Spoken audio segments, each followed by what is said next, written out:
2023 жыл Кыргызстан үчүн жогорку деңгээлдеги тышкы саясий иш-чараларга бай болду. Өлкө башчы 22 ирет чет элдик сапарга чыккан. Анын ичинен 2 мамлекеттик, 3 расмий, 17 жумушчу сапарлар. Министрлер кабинетинин төрагасы Акылбек Жапаров болсо 18 жолу 9 өлкөгө визит жасаган. Муну менен катар Кыргызстанга мамлекеттик жана расмий сапарлар уюштурулуп, башка өлкө лидерлери келишти.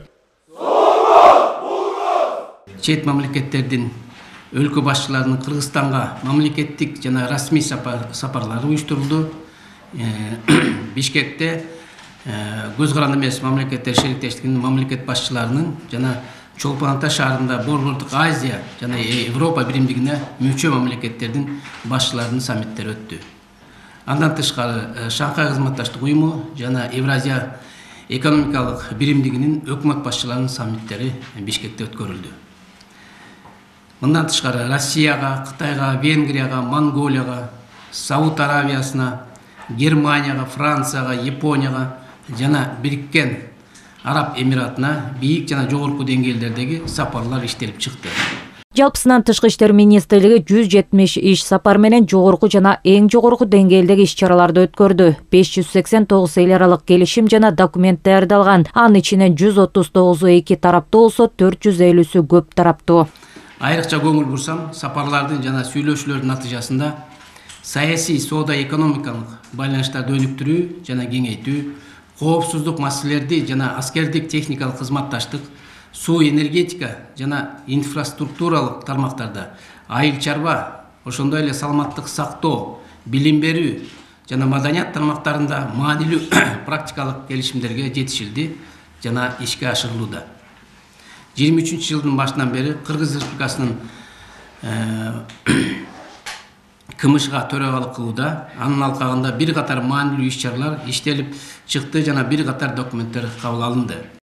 Быйыл Кыргызстан эл аралык күн тартибинин чордонунда болду. Саясат таануучу Игорь Шестаков тышкы иштер министрлигинин ишин дал ушундай баалайт. КМШнын төрагасы катары өлкөбүз бир катар ири эл аралык иш-чараларды өткөрдү. Бул саясий жана экономикалык дипломатияны жакшыртууга мүмкүндүк берди. Эң башкысы эл аралык аренада мамлекеттер аралык мамилелер негизги ролду ойнойт. На мой взгляд, 2023 год менин көз карашымда 2023 жыл Кыргызстандын эгемендүүлүк алгандан берки тарыхында тышкы саясаттагы ишмердүүлүгүндө эң бир активдүү жылдардан болду. Биздин өлкө негизги дүйнөлүк окуялардын, эл аралык иш-чаралардын чордонунда болду деп айтат элем. Тышкы иштер министрлиги мыкты иштеди. Биз бир чети түшүнүшүбүз керек. Президенттердин жолугушуусун телекөрүүчү катары карап отурган бул бир. Негизи бул абдан чоң уюштуруучулук иштерди, аракеттерди талап кылат. Бул жылы экономикалык дипломатияны алдыга жылдырууда абдан жемиштүү болду. Жалпысынан быйыл инвестиция тартуу жана биздин продукцияны экспорттоого багытталган 364 иш-чара өткөрүлдү. Мунун негизинде 3 миллиард АКШ долларынан ашуун бизнес долбоорлор кабыл алынган. Маселен, Өзбекстан менен 1 миллиард доллардан ашык келишимдер жана макулдашуулар, ошондой эле 30 миллион доллардан ашык эки тараптуу мамилелерди өнүктүрүү жана инвестиция тартуу боюнча 23 документ бар. Проект строительства солнечной электростанции в Иссыкульской области. Кытайлык компания тарабынан Ысык-Көл областында күн электр станциясын куруу долбоору, 260 миллион долларлык жер семирткичтерди чыгаруучу заводду куруу долбоору, Кытайдын Universal Energy компаниясынын Ысык-Көл областында шамал электр станциясын куруу долбоору, 110 миллион долларлык инвестициялык келишимге кол коюлган. Ошондой эле Кыргыз көмүр мамлекеттик ишканасы менен ХБ компаниясы менен биргеликте Тегене көмүр кенин иштетүү боюнча келишим. Алдын ала сумма 7 миллион АКШ долларын түзөт. Экономисттер улуттук экономикага чет элдик капиталды тартуу боюнча сүйлөшүүлөргө оң баасын беришүүдө. Анткени инвестиция биринчи кезекте өндүрүш ресурстарынын экономикалык эффективдүүлүгүн камсыздайт. Инвестиция актуальна для любой экономики.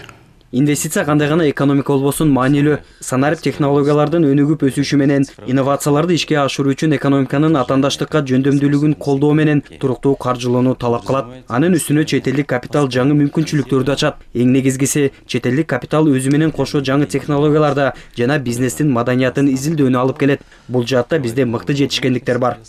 Жалпысынан тышкы иштер министрлигинин иши 2026 жылга чейинки улуттук өнүктүрүү программасына ылайык жүргүзүлүүдө. Саясий жана экономикалык кызматташтыкты өнүктүрүүгө жана жарандардын чет өлкөлөрдө кызыкчылыктарын коргоого багытталган. Рахат Кыдыр Токтоева, Элдар Анарбеков, ЛТР, Бишкек.